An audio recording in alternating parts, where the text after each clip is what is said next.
What's up, Penguin Nation? Richie, Juliano, Anthony Romo, and joined by head coach Dan Bertolini after a big series victory over Bethune Cookman last weekend to open up the season. Coach, thanks for coming back on here this week. Yeah, excited to be back. And a big weekend for you guys up ahead with Belmont, but before we get into that, we're going to talk about Bethune Cookman in that series. Just talk about what it felt like to get back out there. It was a beautiful weekend in Florida. It's clear skies and sunny all weekend, so just talk about playing baseball down south. Yeah, it was great. It was great to finally get out on the field and play somebody else, just to see the ball outside. I thought Friday night we were pretty nervous. I thought, you know, it's just different seeing.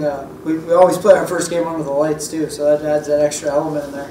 But I thought our guys did a good job. We battled. Their Friday guy threw the ball really well and gave us some fits, and you know, but we were able to bounce back on Saturday and Sunday. So, you know, they do a great job down there. Johnny does a great job, and that's a beautiful facility. So it was a good way to start the season. Happy that our guys bounced back on Saturday and Sunday to get those wins.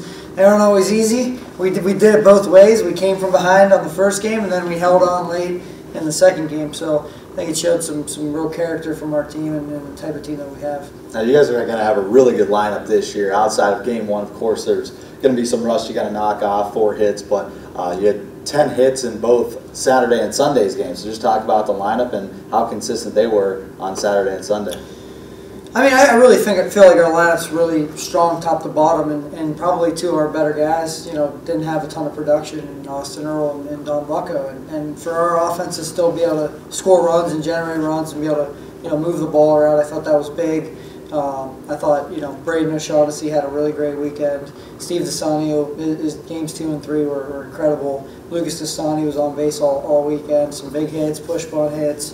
You know, the bottom of our lineup kind of moved the ball around and scored some runs for us. So I think it just shows that the depth of that lineup, and hopefully we'll continue to get better and better as the year goes on. So take me back to after game one, Coach. Like Richie said, you guys only had four hits in that game. Just talk about the resiliency of your team. I mean, they came back in a huge way the next 2 games, put a lot of runs up on the board. Just what were you happy with, just how they bounced back? Yeah, I really think, like, you know, opening night's sort of a wash. You're just happy to be out there. Some years it's really good, some days, you know, it's not. So I think we just took away, like, hey, we're just getting the experience, getting our feet wet, getting back into the box. And I knew that we would be better on Saturday and Sunday, and I could just tell in batting practice on Saturday it was a lot cleaner, crisper, and then Sunday was probably our best day overall on the field. So we just told them after the game on Friday, like, hey, you know, that was a good game. It was a good baseball game, 3-1 game. We were one swing away from tying the game in the 9th, even though we felt like we weren't playing our best baseball and our hitters were a little frustrated, but I said at the end of the day, we're one swing away from tying the game as bad as we felt. So we felt really good on Saturday and Sunday that we were going to have a chance to win. And from your standpoint as a coach, you've been with the game of baseball for so long. Even with the amount of years you've been within the game, do you still get nervous before that first game? Yeah, oh yeah. I think if you don't, I don't know if you're doing the right things. You know, like I wouldn't say nerves. I'd say it's more, you know, being anxious to see kind of like all the hard work that the guys have put in to see it pay off. But I'll tell you what, I've been around the game for a long time, and I always say, like, I think I've seen everything. I saw some things this week that I've never seen before. So the game will do some crazy things.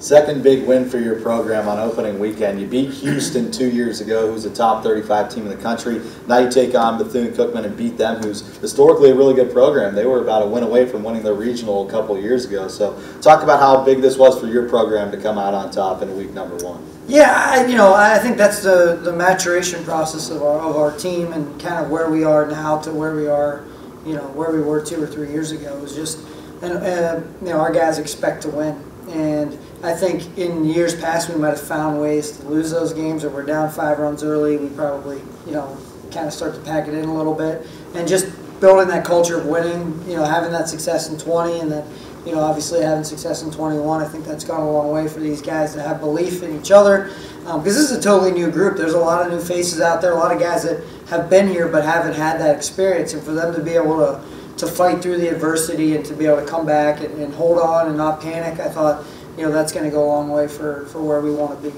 Now, there's one guy in your lineup in particular I kind of want to touch on, and that's Steve Desanio, who had such a big weekend. Last year, he kind of dealt with some injuries to his shoulder and had an off year, but how big was it for him to bounce back in that opening weekend and gain some confidence? I think he had 6 or 7 hits over the weekend. Yeah, I mean, you know, he's a leader on our team. You know, he's a tremendously hard worker, and for him, you know, he's a nursing student, so he's doing 12-hour shifts during the week, just so he doesn't have to do them on the weekend, so he can be with us.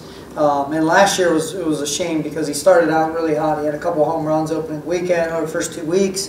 I think he still hit 6 home runs, and he tore his labrum on the 4th weekend of the season. So, and he played through it the entire year. I think that really, you know, at times it limited him on what he was able to do. So we could see it in the fall. He's looked a lot healthier. His swing was, you know, back to where it was in 2020. And, you know, I really expect him to have a major impact for our offense. So looking forward to this weekend against Belmont, having back-to-back weekends where you guys have to jump on a plane and go down south. Just is that taxing mentally on your players, or is it something that they can just overcome as the season goes on and they get used to? Yeah, I think this will be the tell for this year. Like, you know, that second weekend, you know, you get the juices are flowing opening weekend. You got all the excitement now. Can we do it again this weekend? Can we get on a plane and fly? Get up early, travel. That's going to be the challenge that I'm going to give those guys today. You know, and our post practice meeting is, you know, can we keep that intensity and be ready to go for this weekend? But not too often do I ever get on an airplane and fly somewhere and don't feel good about where I'm going. So I know that excitement part of getting on a plane and getting that opportunity to do that is special. We don't take anything for granted, so I'm sure our guys will be ready to go. And anywhere where you're going down to nice weather, I mean, it always boosts up the expectations. Well, this week might be a little colder than last week, but yeah, it'll be better than it'll be here, so that's for sure. So we touched on your lineup. Let's talk about the pitching staff this weekend. I mean, your bullpen was just terrific. We just had Nate Ball on for the player profile. He struck out 5 out of the 7 guys. Nick Perez came in for 4 1/3 and struck out 6 guys and got the victory on Saturday. Just talk about those guys and their transitioning roles, because Perez was a guy last year who started almost every Sunday game. So talk about how happy you were that they were able to transition into a new role and succeed the way they did. Yeah, and that was one of the things we talked about in the beginning in our last one. Was I thought the strength of our team was going to be, you know, our pitching staff and our bullpen, especially. I think our starting pitching's, you know, excellent. Matt Broski threw the ball incredible on Sunday as well. But for us to win, like, and that's what we talked to some of our guys, like outs, you know, 24 through 27 are the hardest 3 outs to get in baseball. So no matter how well your starter throws, like you saw it on Sunday, you know, Matt throws a great game, but they find ways to chip back, and you got to give the ball to Nate to get those last 3 outs. So, you know, I thought Nick Perez was fantastic. That was big for him to come back. You know, he had some good starts here and there last year. I think he won 3 games, but the consistency wasn't quite there. I think moving him to the bullpen really helped, you know, him to be a little freer, you know, to really kind of hump up his fastball a little bit. He had showed an increase in velocity, and the breaking stuff's come a long way. I thought Kenny Missick got a huge out for us, coming in, getting a fly ball to right, keeping that guy and from scoring. I thought Brandon Matthews probably had the biggest moment of the weekend.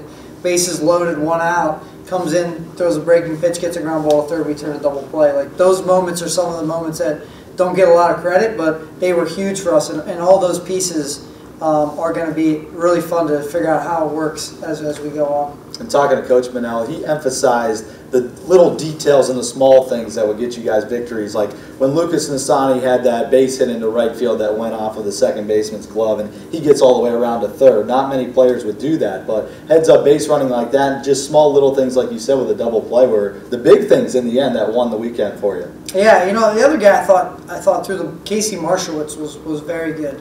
You know, maybe not quite as sharp on Friday, but came back and threw some big innings for us on Sunday. But yeah, I mean, all those little tiny, there are no little things. That's what we tell our guys. There's no little things. They all are big because when you add all those things together, it's the difference between winning and losing. And you know, there's some things we got to clean up. Base running will be better as we get reads on balls and being able to see the ball outside. We'll get a little bit better with that stuff. You know, we're going to clean it up defensively.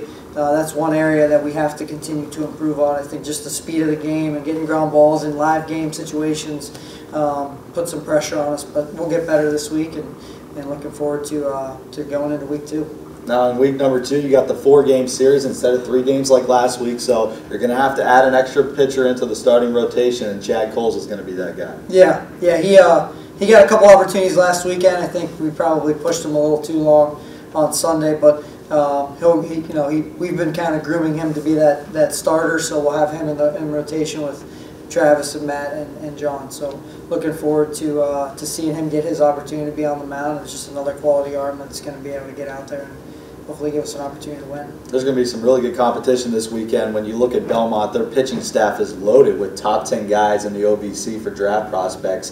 They had 3 guys that threw shutouts in their opening weekend, so just talk about the challenges of Belmont this upcoming weekend. Yeah, I mean, they have 4 starters that are all very talented. Their Friday night guys going to be 92, 93 at times with a good breaking pitch. They do their catcher does a great job of blocking and throwing guys out, holding runners, so it's going to be difficult on that part of it. Anytime you're facing left-handed pitching, especially 3 lefties, they're 2, 3, and 4 are all left-handed. So I don't care if you throw 90 or you throw 70, it makes it difficult. They just have a different element. But they're all quality arms. They don't walk a lot of guys. They're in the zone. They get some strikeouts. They get some weak contact. So we're really going to have to stick to our game plan.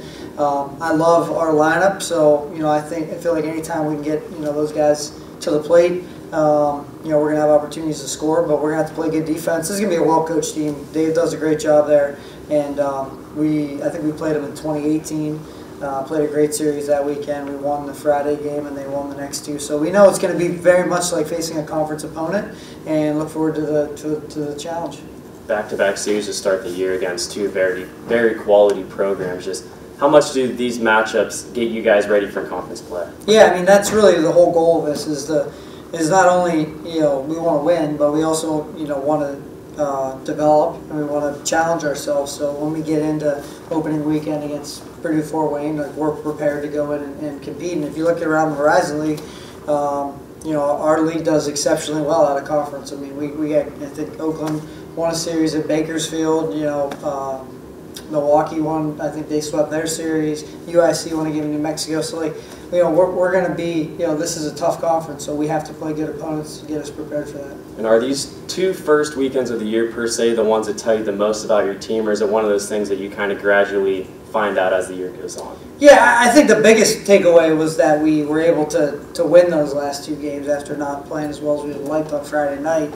But I think part of this is for this team specifically, is going to be getting the reps.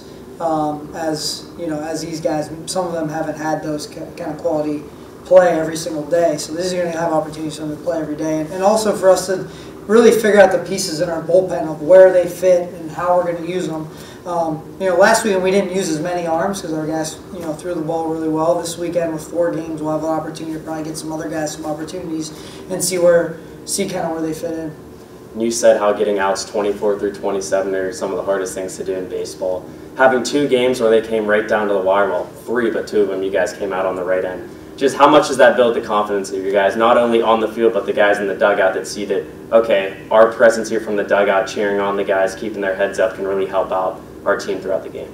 Yeah, I mean, but really both games we held on to the lead late. We were down 5 early, come back, and that was the message, like, hey, no panic. This is a long game. If you're down 5 in the second inning, we got a lot of time to just chip away and keep coming back. And I think we scored 7 runs in an inning, and that was really all we needed. But I think it gives us a lot of confidence that on Sunday it wasn't pretty. The 9th inning was not a pretty inning, but we found a way to get the last 3 outs of the game to conserve the win, and so I think that's big for us moving forward. And being in so many close games last year, and then obviously having some nail biters in the 2020 shortened season, do you think that the experience of some of you guys really helped you out towards the end of these games today, or every season kind of that reset button's hit and everyone kind of has to gradually get back that confidence that they had from past years? I think it's like a culture thing. It just kind of gets passed down. The guys that are on the team from this year, saw the way that we handled ourselves last year, and that's just the expectation now. Coach Corby actually, he mentions, this is the new normal.